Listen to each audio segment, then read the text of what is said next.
Okey, selamat petang dan salam sejahtera kepada semua pelajar-pelajar pendidikan moral yang Umi kasihi sekalian.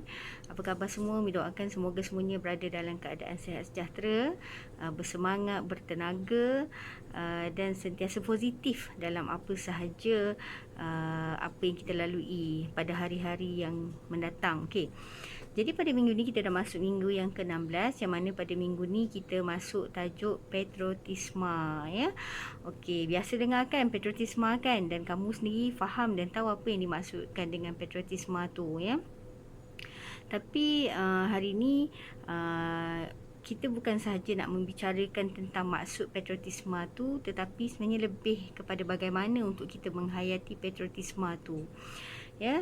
Okey, cumanya untuk hari ni apa yang boleh kita fahami, ya, patriotisme ini sebenarnya adalah satu gerakan untuk mencipta masyarakat, ya, yang lebih terbuka untuk mendapatkan kebahagiaan, ya, menjamin kemerdekaan warga negara dan sebagainya, ya. Dengan kata lain, ya, patriotisme itu sebenarnya adalah satu semangat, okey, semangat yang ada kat dalam diri kita, yang dipengaruhi oleh faktor-faktor sekeliling kita yang melahirkan semangat patriotisme tu, ya. Okey. Jadi kalau kita tengok semangat patriotisme ni sebenarnya adalah merupakan satu nadi kepada kebebasan, kemerdekaan, kestabilan dan kemajuan sesebuah negara, ya. So kita kena fahami bahawa patriotisme tu sebenarnya adalah satu benda yang menyebabkan kita jadi bebas. Kita jangan ingat patriotisme tu satu benda yang mengongkong, ya. Tidak. Itu sebenarnya satu semangat kebebasan dalam diri kita, ya. Kurangnya semangat patriotisme dalam kalangan rakyat sesebuah negara ni akan membawa kepada kegoyahan dan penderitaan kepada masyarakat. Ya. Sebenarnya patriotisme ni juga akan melahirkan rakyat yang berkhidmat dengan cekap, yakin dan jujur dalam tindakan mereka seperti yang diungkapkan oleh Presiden Theodore Roosevelt pada tahun 1969. Ya, dia kata apa? Semangat patriotik akan menjadikan seseorang itu berkhidmat demi negaranya dalam apa keadaan pun adalah dianggap tidak patriotik kalau tidak bercakap benar, ya. Okey, Umi pernah baca dulu satu artikel yang mana macam contoh kan, kalau Jepun dikenali dengan satu istilah, ya, kamikaze. Kamikaze ni maksudnya macam satu semangat yang berani mati untuk negara, ya. Okey. So Umi pernah baca satu artikel mengenai Korea lah, Korea Selatan, ya. Sebenarnya pernah dulu satu ketika Korea Selatan ni dilanda kegawatan ekonomi yang sangat teruk. Umi tak ingatlah tahun bila, ya. Tapi nak ceritanya bagaimana rakyat mereka ni ada semangat patriotisme, ya. Ketika itu dia sebenarnya masa tu ekonomi negara sangat teruk, ya. Sosiopolitik pun sangat teruk, ya. Tapi nak cerita bagaimana rakyat tu sendiri ada semangat patriotisme, ya. Maka rakyat Korea Selatan ni telah mendermakan barang-barang apa yang mereka ada lah. Maksudnya apa setakat mana yang diorang ada, ya, dia bagi kepada kerajaan, ya, untuk memulihkan balik semula ekonomi. Kan maksudnya berkorban sesuatu, ya, daripada individu ataupun daripada keluarga, berkorban sesuatu untuk diberi kepada kerajaan, untuk kerajaan ni bangunkan balik ekonomi. Sebab bila bangunkan ekonomi satu negara, ya, maksudnya satu negara akan dapat manfaat. So nak ceritanya semangat patriotik dia orang tu lah lebih kurang macam tu. Ya, menurut Profesor Diraja Ungku Aziz, ya, patriotisme ni sebenarnya adalah satu perkara yang tak boleh dipandang sepi oleh masyarakat, ya. Sehingga rasa kesetiaan kepada negara sekadar ungkapan dan tanggungjawab hanya terletak di bahu pemimpin sahaja. So kena ingat, patriotisme ni adalah satu benda yang kooperatif. Satu benda yang mesti melibatkan kerjasama, bukan mengharapkan kepada pemerintah semata-mata, ya. Maksudnya daripada diri sendiri, mesti terbit daripada diri sendiri, okey.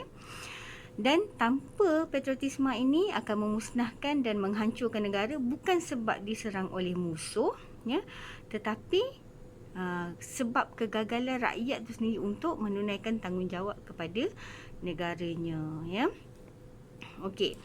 Dan seterusnya, patriotisme terhadap negara ini sebenarnya tak bolehlah sekadar wujud dalam perjuangan menuntut kemerdekaan ataupun negara berada dalam keadaan ataupun ancaman musuh semata-mata.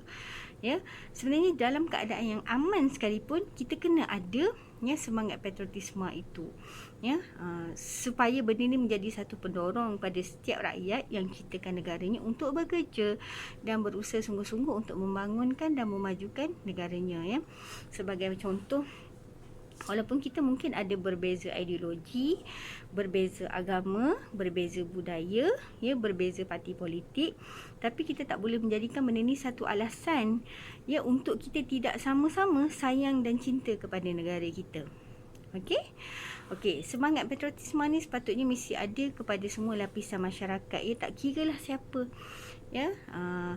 Mungkin orang muda, orang tua, yang bekerja kerajaan, bekerja swasta, bekerja sendiri, petani, buruh, pelajar, mesti ada semangat sayang ataupun patriotisme, sayang kepada negara.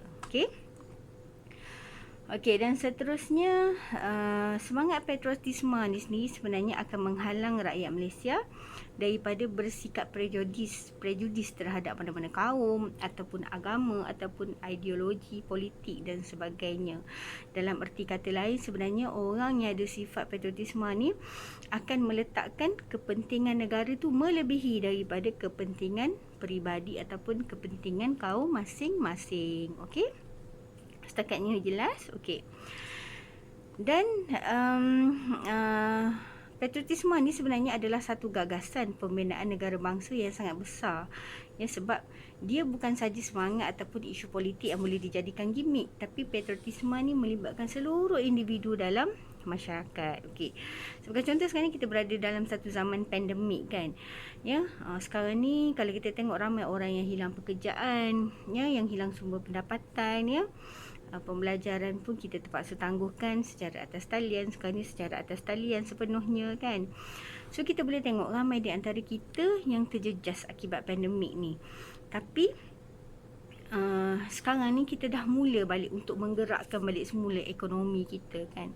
So di sinilah pentingnya kita berperanan untuk menggerakkan ekonomi. Kadang-kadang kan kita bukanlah maksudnya kita kena fikirkan perkara yang besar tau. Sebagai contoh ni mungkin diri Umi sendirilah selama ni contoh selama ni Umi rajin jugalah memasak kat rumah kan. Okey. Sekarang ni tak berapa rajin dah. Okey, cik nak jadi alasan, nak buat alasan lah tu kan. Tapi sekarang ni Umi sebenarnya lebih prefer untuk membeli dekat kedai-kedai, kat gerai-gerai. Sebab kalau kamu tengok sekarang ni gerai-gerai yang tumbuh dekat tepi jalan ni macam cendawan yang tumbuh selepas hujan. Ramai sangat orang meniaga sekarang ni kan. Kadang-kadang bila Umi tengok ramai orang meniaga daripada orang yang membeli kan. Jadi Umi sekarang ni sangat rajin membeli sangat rajin membeli kat kedai-kedai, selalu singgah kat tepi jalan. Sebab apa? Sebab kita satu, sebab kita lapar, kita nak makan kan. Yang kedua, kita tak ada masa nak masak. Tu alasan kan. Tapi nak ceritanya bahawa Umi berharap ini adalah satu sumbangan daripada Umi lah contoh kepada masyarakat di luar sana, untuk kita sama-sama berkongsi rezeki, untuk sama-sama kita memulihkan ekonomi kita, merancakkan ekonomi kita. So siapa yang ada duit tu boleh teruskan membeli, tak ada masalah. Bila kita membeli, bukanlah maksudnya kat sini kita membazir kan, tapi sebenarnya kita nak merancakkan aktiviti ekonomi tu. So boleh faham Okey. So nak ceritanya semangat patriotisme ni mengikut kepada zaman. Okey, sekarang ni kalau zaman pandemik, kita nak kena buat macam mana? Okey, sebagai contoh kan. Okey, setakat ni jelas? Okey. Dan patriotisme ni dalam bentuk-bentuk yang tersuratnya, dia ada macam bukan simbol, maksudnya nak memupuk secara tersuratnya adalah mungkin melalui lagu kebangsaan, rukun negara, dasar kerajaan ataupun kita buat pembarisan di waktu hari kebangsaan tapi masa zaman pandemik tu, sebelum ni masa PKP, tak sempat lah kan nak buat perarakan hari kebangsaan.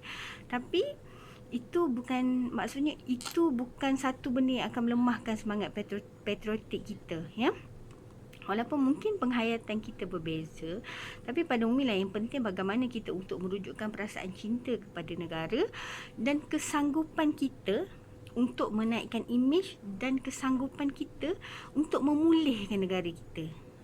Kan? Sebab kalau kita tengok indeks ekonomi pun naik sebenarnya kat negara kita, tapi tidaklah pertumbuhan yang orang kata seperti tahun-tahun yang sebelumnya. Tapi merasa ini masalah satu dunia sebenarnya. Satu dunia masalah macam ni kan. Tapi peranan kita, peranan Umi, peranan kamu ya, bagaimana untuk kita sama-sama berganding bahu, sebab inilah negara kita, inilah tempat tumpah darah kita, ya. Dan kita sangat dituntut untuk mempertahankan keamanan yang kita kecapi pada hari ini. Umi nak sarankan kamulah nanti kan, kalau kamu ada rezeki yang lebih nanti, mungkin di waktu-waktu di tahun-tahun akan datang kan, mungkinlah nanti agaknya kamu mungkin akan bekerja di luar negara, akan tinggal di luar negara, mungkin akan dapat pasangan hidup, kahwin dengan orang yang di luar negara kan, kita tak tahulah kan. Tapi Umi rasa masa tu bila kita berada di negara orang, ya, Umi nak cakap dengan kamu kan, bila kita berada kat negara orang, baru kita tahu bestnya kat negara kita. Baru-baru ni Umi ada baca satu catatan daripada seorang traveller. Dia ni seorang perempuan sebenarnya, ya. Dan dia travel di banyak negara lah. Banyak sangat negara. Dia travel di Tibet, ya. Negara-negara yang rare lah, Mogadishu, ya. Dia pernah pergi dekat Afghanistan, ya.